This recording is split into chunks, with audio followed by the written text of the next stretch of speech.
Social media is all around us and is a valuable tool for spreading knowledge, influencing others, and creating awareness. Today, we will learn from Toronto-born Christina Andaya and how she uses social media to create community and share about her own MS journey.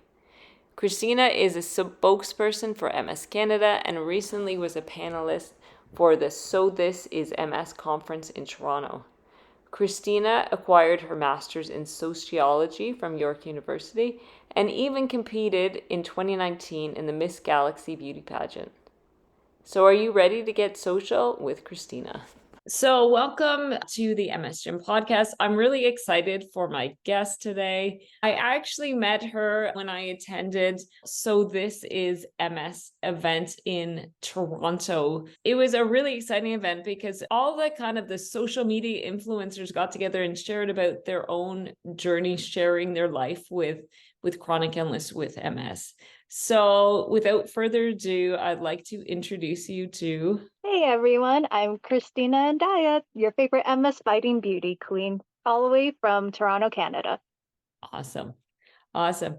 So can you tell us, obviously this is the MS Gym podcast, can you tell us a bit about where your life was and how MS kind of showed up? Ooh, yeah, so in terms of my origin story, we can start with that. Sure, So, that's great. yeah, so it began 7 years ago. Surprisingly, I still can't believe it has been 7 years. But essentially, I started to have tinnitus ringing in my ears. And then after getting a couple of hearing tests from my ears, nose, and throat doctor, he indicated that my hearing was fine. It was perfect. But the thing is, he wanted to get an MRI just to ensure. And then out of nowhere, that's when I found out that I got lesions. 10 brain lesions found in small ones in my MRI in my brain and a few in my spinal cord. So I had to go take another MRI just to ensure that it's not the worst, say like a tumor or anything worse than that. And luckily that's been cleared. So afterwards, after seeing a couple of neurologists, I was referred to my neurologist at St. Michael's Hospital, and I've been going there ever since. Okay. So before this tinnitus came up, looking back, had you had any other signs that something might be going on? To be honest, no. And everybody was surprised because I was actually asymptomatic, which is really weird. And after getting my diagnosis and after getting my two MRI results, my parents took the liberty to call everybody, all the relatives back in the Philippines, and regarding my family history, and they said no, and not even my late grandparents have it. So I'm just like, great. So it's just me, myself, and I. Bring it. Okay. Fair enough. So it was really random, really out of the blue, and certainly with no kind of family history. Now, Mhm.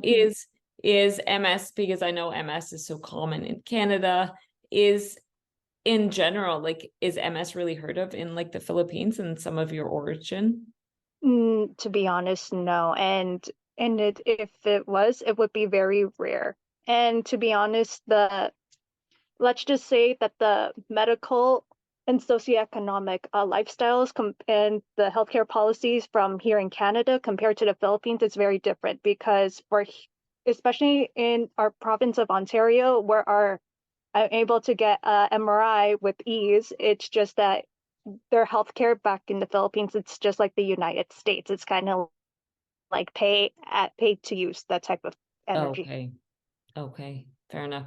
So you said everything kind of started 7 years ago. And obviously, because it's a podcast, you can't see how young and beautiful Christina is here. But 7 years ago, you would have been very young at that Mm, point. Yeah, I was 21 when I got diagnosed, actually. So 21, high school is like a thing of the past, but obviously either employment or secondary education, obviously a diagnosis of MS would definitely interrupt life at that point. What was going on for you at that point?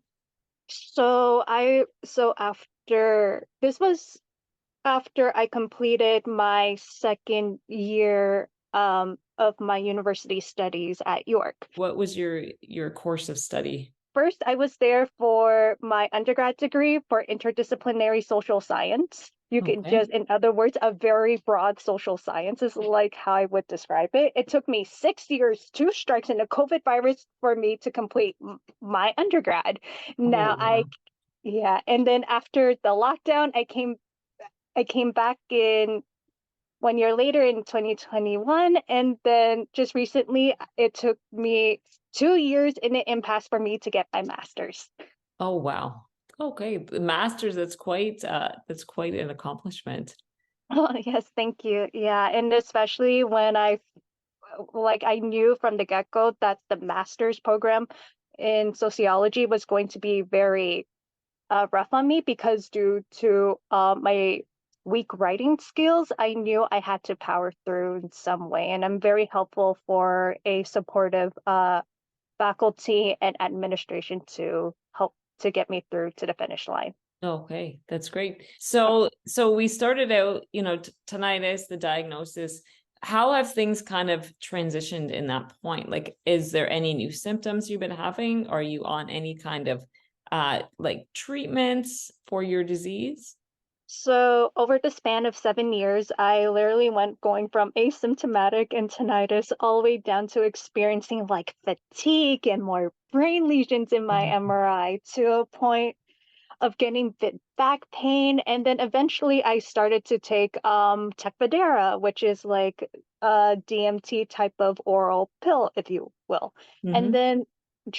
then that lasted for a few years until I reached to my around my first year of my grad school, which was back in 2021. And sadly, I was crying when I found out my MRI results, when I found out about this Mm. alone without my neurologist, which I don't recommend, by the way. No. And Oh my oh goodness. no, oh, I was crying a lot. And then next thing you know, I told my neurologist about it. So eventually she gave me Ocrevus. Now, to be honest, as a disclaimer, I hate needles. Like Mm.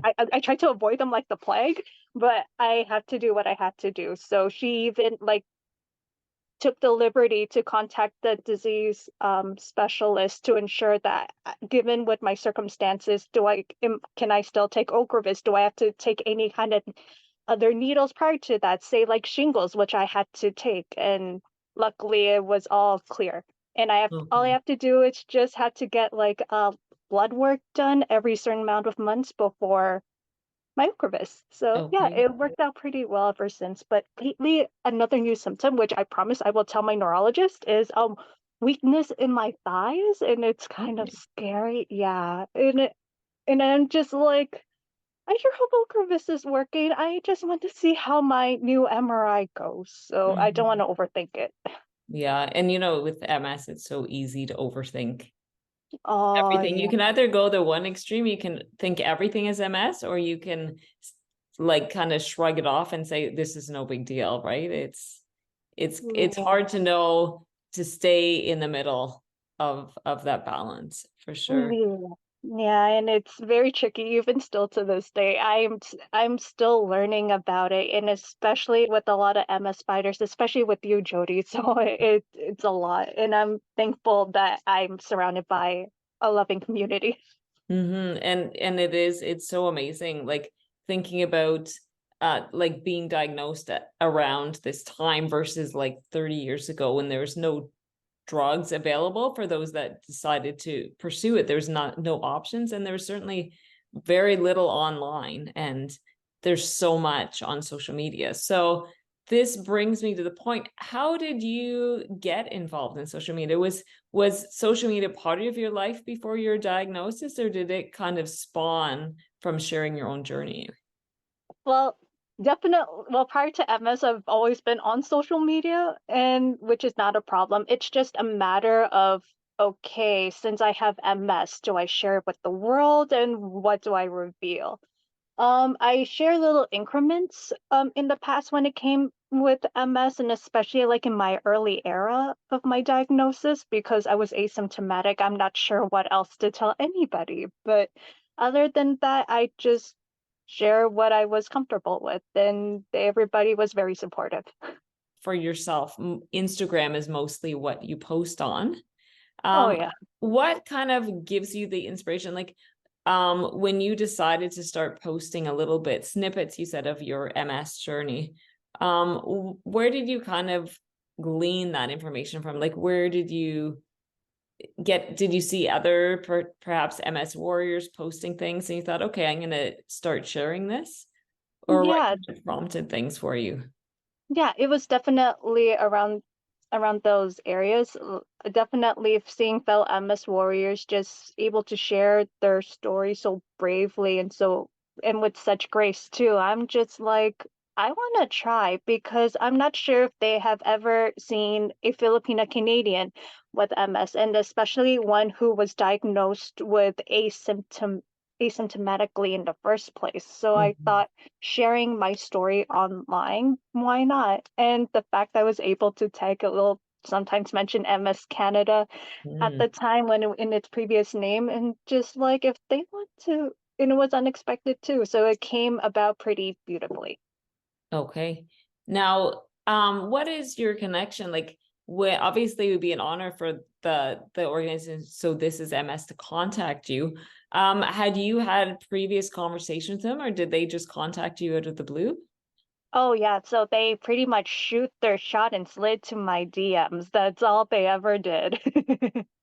Wow, that's exciting, and it's kind of a testament to obviously what the content that you're putting out on Instagram, that they wanted to snag you. So that's fantastic. Yeah, I could definitely show. I try to bring a balance, kind of like a Hufflepuff that I am. I can show them like the highs and lows of MS, but I also want to show them my life beyond MS, and that's what I'm trying to share to everybody. And do you remember your first post in regards to maybe sharing a bit about your MS journey? In terms of my MS journey, it was probably having it was a selfie with with the disc containing the images of my second MRI. How did it feel, like the difference between posting like a fun selfie picture versus this MRI, like the feelings perhaps of vulnerability, like of suddenly feeling somewhat exposed, since social media is, you don't really get to control your audience the same way. Like, you're kind of putting everything out there. How did that feel internally to kind of broadcast your business to the world, Uh, basically? yeah, I if anything, I was worried about it for a second in terms of my diagnosis, given and sharing it to the world, given how it's very medically related. However, I just figured why not just take it or leave it, and I just leave it up for my audience or my followers to determine how they want to respond. And if they want to message me in any way, they're more than welcome to. That's awesome. And I imagine that the majority of the feedback you get is very helpful, and people tell you that your story's encouraging, and they don't feel alone. Yeah, thank you. And for sure. And especially if they're like they're wondering what is MS, and after I explain it to them, like you don't look like you have MS. I'm like, thank you, but to be honest, I don't know what it looks like in terms of Mm. what is MS supposed to look like because it varies. Our symptoms vary. You're a panelist in the conference in this, so this is MS. What message did you like, were you envisioning or hoping to impart as you shared on the panel? Because for me being there, I hope, despite of my bubbly energy, that I also, despite of what I look like on the outside, I do face my own battles Mm. too, and each one varies. And in case if anybody wants to know how to like how does one balance their life with MS and especially with social media, I'm just there and willing to be there for it with an open mind and an open heart.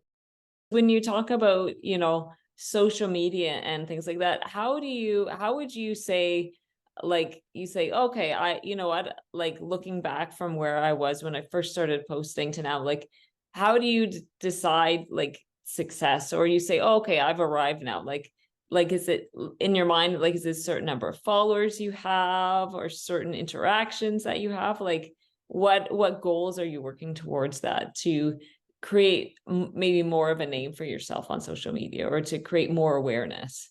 Oh, that's a very good question. Oh man. In terms, well, In terms of followers, I already always want to get like 2,000 followers. So luckily I already surpassed that not a while ago. So that's not too bad. It's just, I guess in terms of engagements and awareness, it's about on my end just being able to curate it and just able to put like special captions and then with hashtags and able to do my research to see what kind of medium that I would like to promote my brand or content, whether it be like through reels or through carousels and graphics. It's just it really it bounces on and off, kind of like with our symptoms. So it I just go from there and wing it.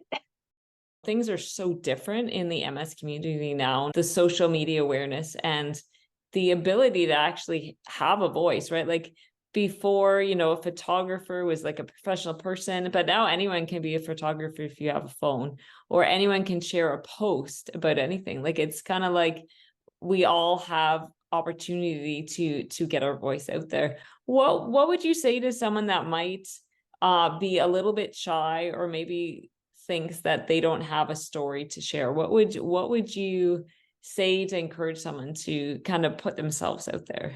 So if they want to share their story, first I want to say thank you because I know it is not easy. You know what? Baby steps. Just do it at your own pace. And then we're there guiding with you if you need anything.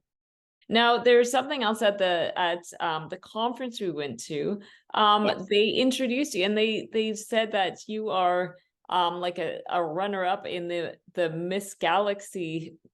And I'm like, I have no idea what Miss Galaxy is. So can you tell us about that?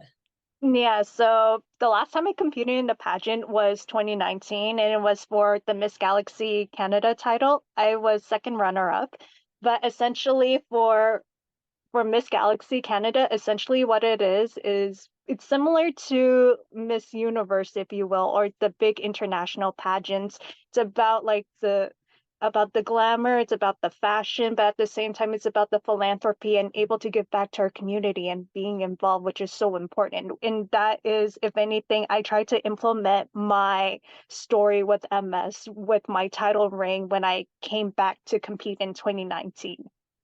If you could talk to the Christina of 7 years ago, what would you tell her when she was first diagnosed, when she got those MRI results and she had no one around? What would you tell Christina at that point? I would just want to run up to her and hug her and tell her that it will be okay. Just take it a day at a time and make sure you're taking yourself first because you are a priority. In the words of our Inai, our mother, health is wealth. So it's very Mhm. important. Looking back 7 years ago, could you have even imagined where you are now?